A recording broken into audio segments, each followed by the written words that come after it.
Shadow of the Erdtree has been out for over 2 weeks now, and after beating it twice, I can say this with confidence.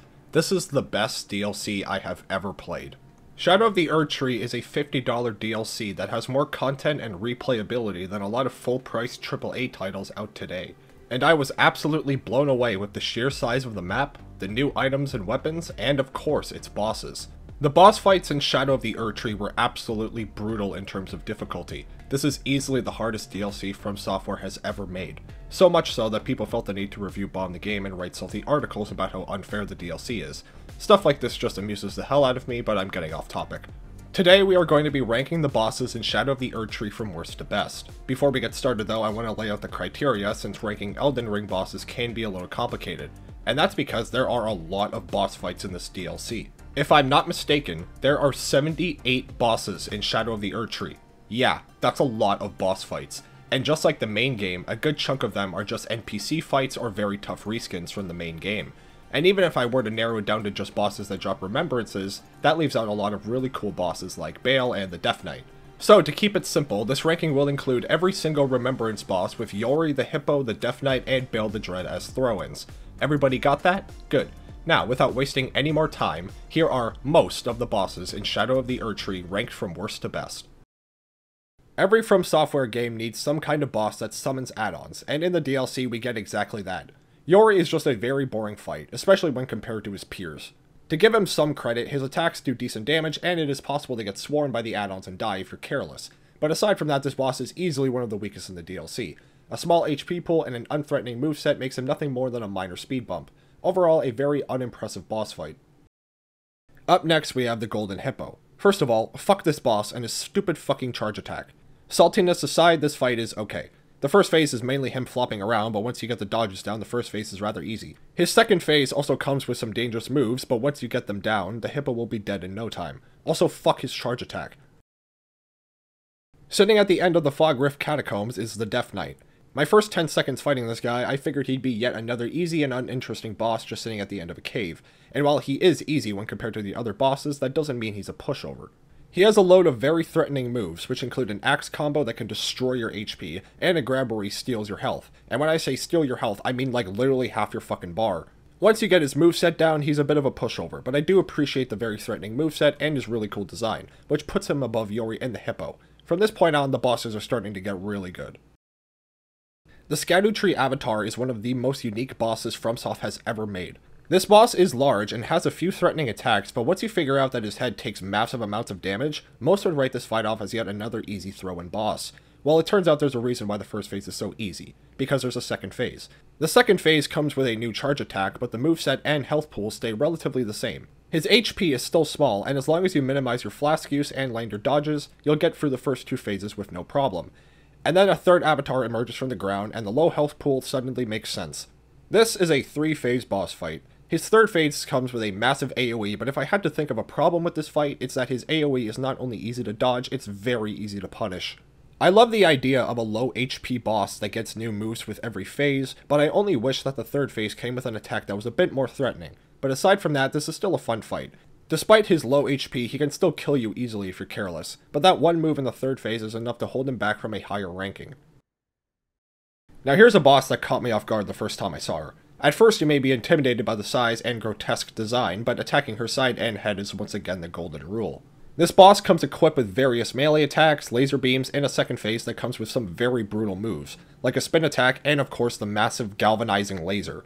This boss can also spawn finger creepers, and while add-ons are almost always annoying, they're slow enemies and they die in one hit, so it's a lot more forgivable. I love the design and I love the moveset, but the only thing holding this fight back is the health pool. If she had a few thousand more health, this boss would likely be higher, but the low HP pool puts her on the easy end of the spectrum for me, at least when compared to the other bosses. But the cool design and cool moveset makes up for most of the negatives. All things considered, it's a solid boss fight.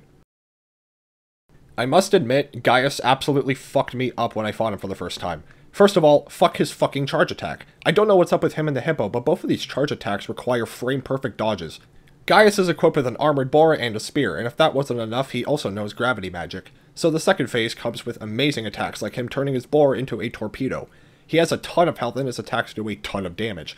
The challenge is certainly there, and he has a cool moveset, however that stupid fucking charge attack is enough to hold him back, but more importantly, I think the bosses ranked above are just better. Stone Coffin Fissure was one of the most disappointing areas in the DLC for me. Don't get me wrong, it looks amazing, but it felt rather short and it was filled with very boring enemies. Well, after making a drop into a boss arena that seems all too familiar, you then face off against the Putrescent Knight. The best part about this fight, in my opinion, is the moveset. This boss has plenty of attacks and they are all very threatening. He can separate himself from his horse, he can summon waves of ghost flame, and his sword doubles as a boomerang. This boss also moves around a lot, so keeping your greed in check and knowing what attacks you can punish is critical in this fight. The area may have been disappointing, but at least there was a cool boss waiting at the end.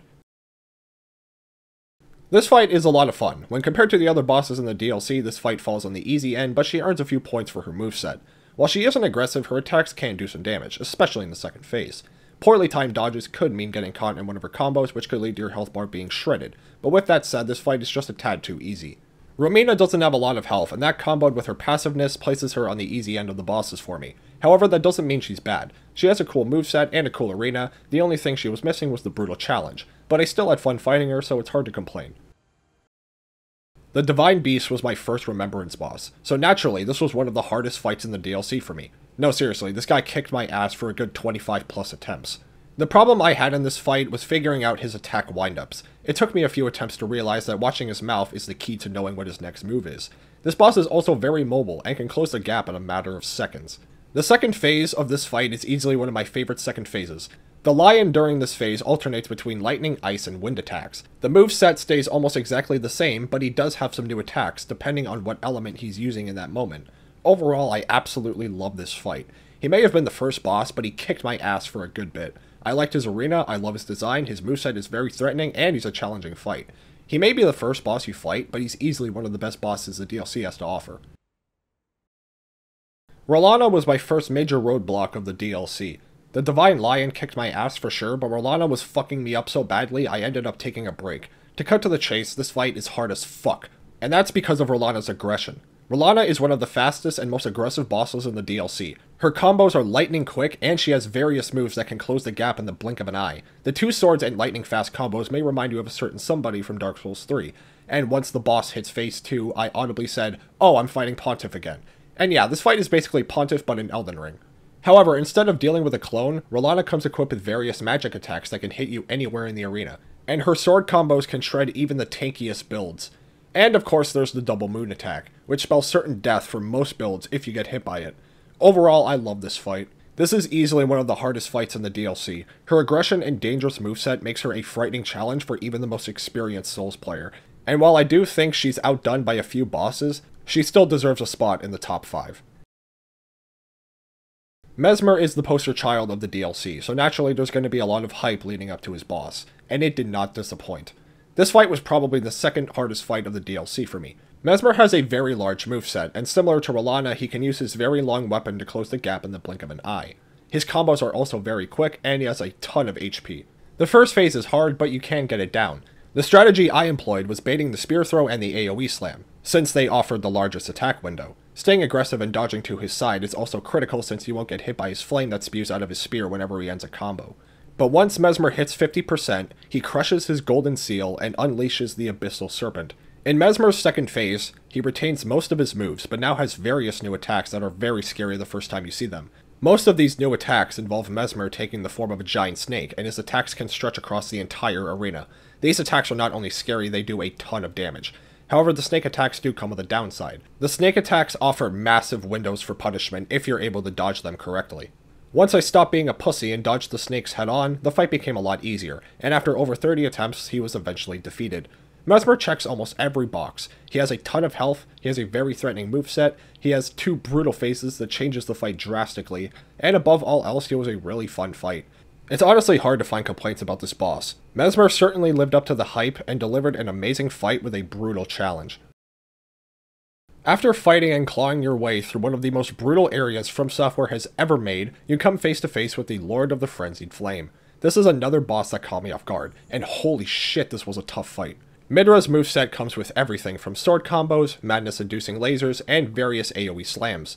If that wasn't enough, he has a massive health pool, and his attacks, especially in the second phase, do a ton of damage.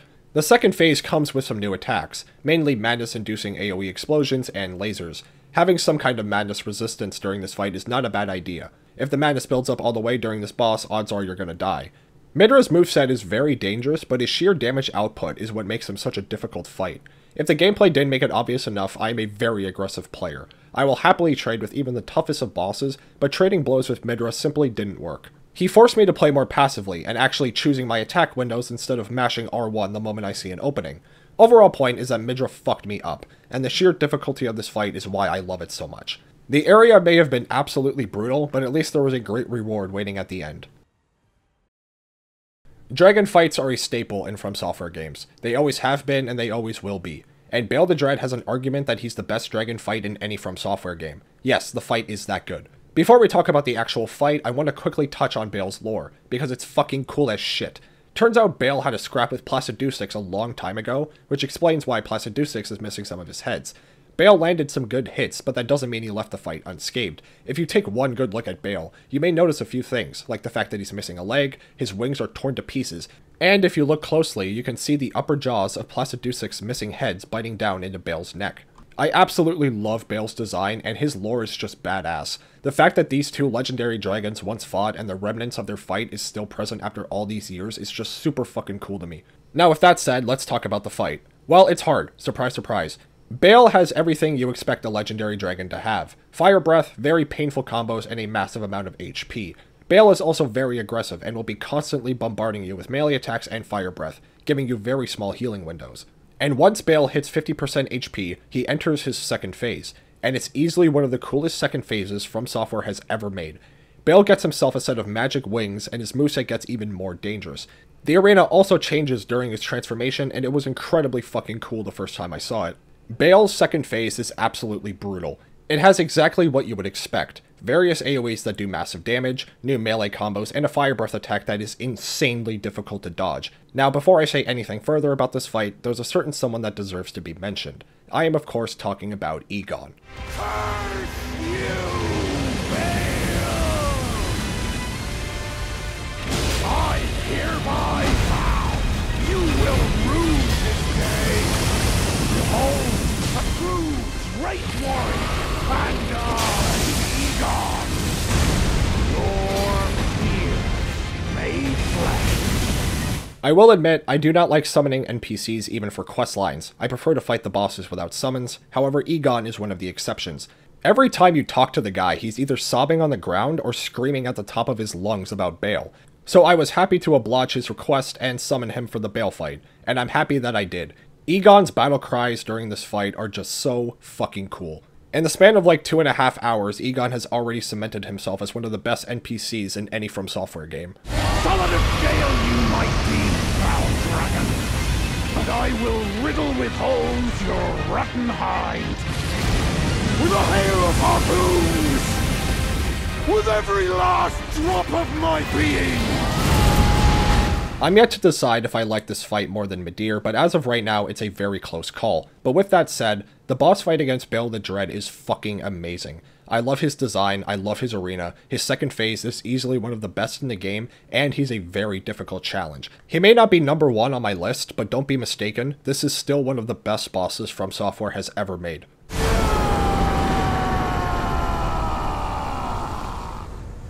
Bayle the Dread! You shall haunt me no longer. My favorite boss from Elden Ring's main game is General Radahn. Storming a massive demigod with a small army of NPCs was one of the coolest experiences I've ever had in a video game. I love his design, I love his lore, and I absolutely loved his fight. So when I got to the end of the DLC, you can imagine my excitement when I walked into his arena for the first time. I saw the gravity swords during the cutscene, and at first I was confused. Lore in these games were never my strong suit, so I was under the assumption that Radahn was still dead. That's when Radahn did this, and I then proceeded to lose my fucking shit. So without sugarcoating it any longer, the best fight in Shadow of the Erdtree is the final fight against promised consort Radahn. Where the fuck do I even start? Well, let's start with his moveset. Radahn's first phase moveset is not only large, his attacks deal massive damage, and some of his combos are insanely quick and difficult to dodge. His 3-slash combo being the first move that comes to mind. On top of gravity sword combos, you'll also be dodging giant chunks of rock, earth-shattering stomps, and gravity-based AoE attacks. Radahn can be staggered and reposted, but it's very difficult to do if you're not dealing high amounts of damage. Radahn's first phase is absolutely brutal, but nothing, and I mean fucking nothing, could have prepared me for Radahn's second phase. Miquella himself steps out of the Divinity Gate and hitches onto Radahn for the remainder of the fight. Radahn does keep a good chunk of his moveset from phase 1, but now every time he does a sword combo, beams of light will shoot out in front of wherever he's swinging. And while these beams of light do small amounts of damage, getting hit by multiple light beams will absolutely destroy your health bar. If that wasn't enough, he has plenty of new attacks that involve him attacking you with clones, and the number of clones he uses is dependent on whatever attack he's doing in that moment. Sometimes it's only one clone, sometimes it's 4. Oh, and on top of that, he has various new AoE attacks like Miquella's nuke, and Radahn's signature jump from space also makes a return in this fight. Now that I laid out most of his moveset, allow me to say this. The final fight against promised Consort Radahn is not only the hardest fight in the DLC. Not only is he the hardest fight in any From Software game, Promised Consort Radahn is the hardest boss I have ever fought in any video game ever. Millennia, Nameless King, ONS, Orphan of Kos, Demon of Hatred, Ishin the Sword Saint, the Valkyrie Queen from God of War, Virgil from Devil May Cry 3, fucking Mike Tyson from Punch-Out! None of them hold a candle to the absolute shitshow that is Radahn's second phase. As I mentioned earlier, I prefer not to summon. Nothing against those who do, but I prefer to kill these bosses by myself, and I was determined to kill Radahn without a summon. And yeah, it didn't fucking go well. To say I was stuck on Radahn for a few hours would honestly be an understatement. And that's because I fought this motherfucker for 11 hours straight. I switched around my talismans, I switched around my weapons, my armor, and none of it mattered. After nearly half a day of throwing myself against the same brick wall, I finally caved and used my Mimic Tier. However, when I did my second playthrough, I successfully beat Radahn without a summon, and it was one of the best feelings I've ever had playing a video game. Now, as much as I love this fight, there is one big problem, and it's the problem that everyone has been pointing out. The visibility in the second phase is really bad. There are times where you'll get hit by a combo simply because you can't see what Radahn is doing because beams of light are constantly bombarding your screen. Not to mention Miquella's long-ass hair can make it difficult to see what Radahn is about to do next. But those issues aside, I absolutely fucking love the final boss against Promised Consort Radahn. His fight wasn't perfect, but the crushing difficulty and brutal second phase is what makes this boss such a memorable experience. And sure, the boss was crushingly hard, but it was also a lot of fun. And that's why I think Radahn is the best boss in Shadow of the Erdtree. I said it off the top of this video, and I'll say it again, Shadow of the Erdtree is a fucking amazing DLC. From Software once again blew my expectations out of the water with a DLC that puts a lot of AAA titles to shame. And as good as the DLC is from a quality standpoint, the challenge of the DLC is its selling feature, at least in my opinion. And sure, every From Software DLC drastically cranks up the difficulty, but Shadow of the Erdtree is in a league of its own. If you made it this far in the video, I really do appreciate it. Do you agree with the rankings at all? If not, be sure to let me know down below. Next up, I'll be ranking the bosses in Dark Souls 3, but until then, thank you for watching, and I will see you in the next one.